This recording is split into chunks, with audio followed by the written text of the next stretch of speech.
దానికి సంబంధించి మేము చేసినటువంటి ఎంక్వైరీ లేకపోతే ఈ లబ్ధిదారుల జాబితా ఇదంతా కూడా ఈరోజు పబ్లిష్ చేస్తున్నాము. దీనికి సంబంధించి ముఖ్యంగా ముఖ్యమంత్రి గారి సందేశాన్ని చదివి వినిపించుకుంటున్నాము. ప్రభుత్వం యొక్క సందేశం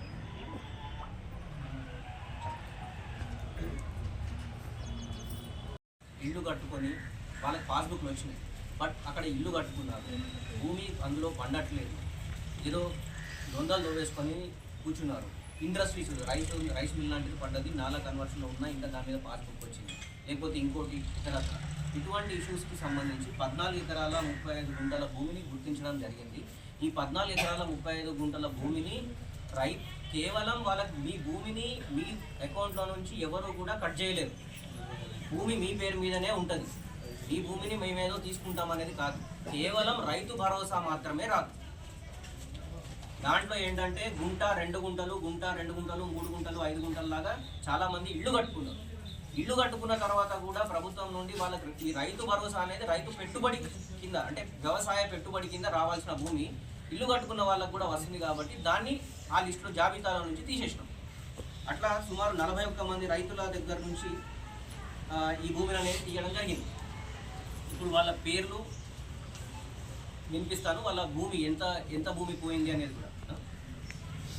కేవలం ఈ ఫార్మర్ సంగెపు ముకుందరావు చిన్న ఈరన్న 1 గుంట, సంగెపు ఈరవ్వ సాయన్న 5 గుంటలు, సంగెపు నర్సింహులు చిన్న ఈరన్న 2 గుంటలు, సంగెపు నడిపి నర్సయ్య వీరన్న 2 గుంటలు, సంగెపు గంగవ్వ భూమన్న 2 గుంటలు, సంగెపు లాలు సాయన్న 14 గుంటలు 9 పెద్ద సర్వే నంబర్, దార్శ చిన్న భూమన్న ఈరన్న 3 గుంటలు, దార్శ పెద్ద భూమన్న ఈరన్న 3 గుంటలు, సంగెపు లక్ష్మణ్ సాయన్న 14 గుంటలు, దార్శ పార్వతి నడిపి భూమన్న 3 గుంటలు, దార్శ తుకారాం ఈరన్న 3 గుంటలు, ముస్తాల కమల శివలింగ్ ఎకరం, ముస్తాల కమల శివలింగ్ 2 ఎకరాలు, ముస్తాల కమల శివలింగ్ ఎకరం 36 గుంటలు, కుల్కర్ణి లలితాబాయి కె ప్రభురావు 2 ఎకరాల 37 గుంటలు.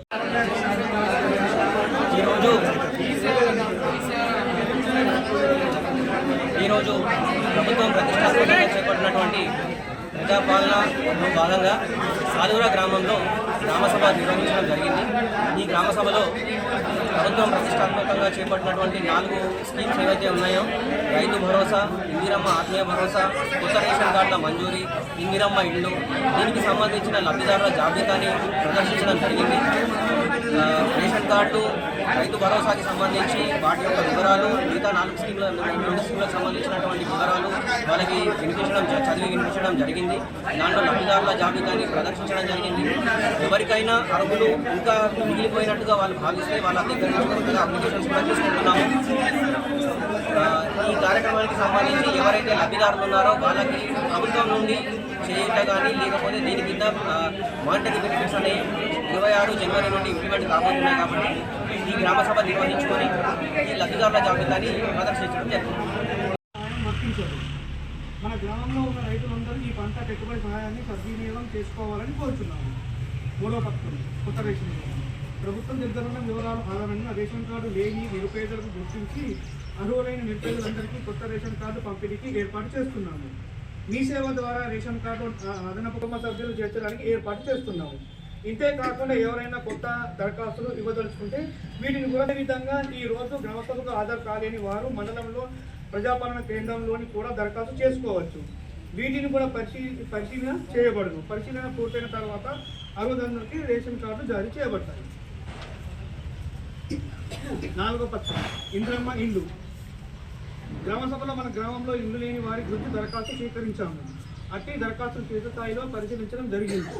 ఈ క్షేత్ర పరిశీలనలో ఇంటి స్థితిగతులను, ఇప్పుడు నివసిస్తున్న ఇంటి కప్పు వివరాలు, ఇండ్లు కట్టుకోవడానికి కావలసిన స్థలాన్ని పరిశీలించి ఫోటోలు తీసుకోవడం జరిగింది. 40 ఏళ్ళ లోపు యువ వితంతువులు, పారిశుద్ధ కార్మికులు, అంగవైకల్యం వారు, భూమి లేని వారు,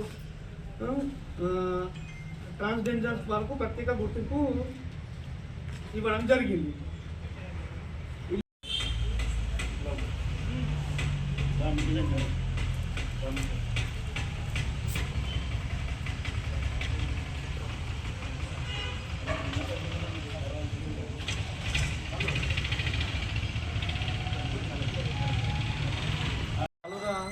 ఏకైక అధికారి అయినటువంటి ఎంఆర్ఓ గారికి ఇటు గ్రామసభ అధ్యక్షత వహిస్తున్నారు.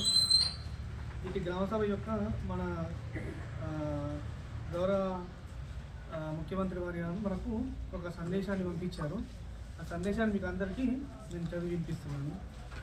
ప్రజాపాలన గ్రామసభలో మండల టీం ప్రజలకు చెప్పవలసిన విషయాలు.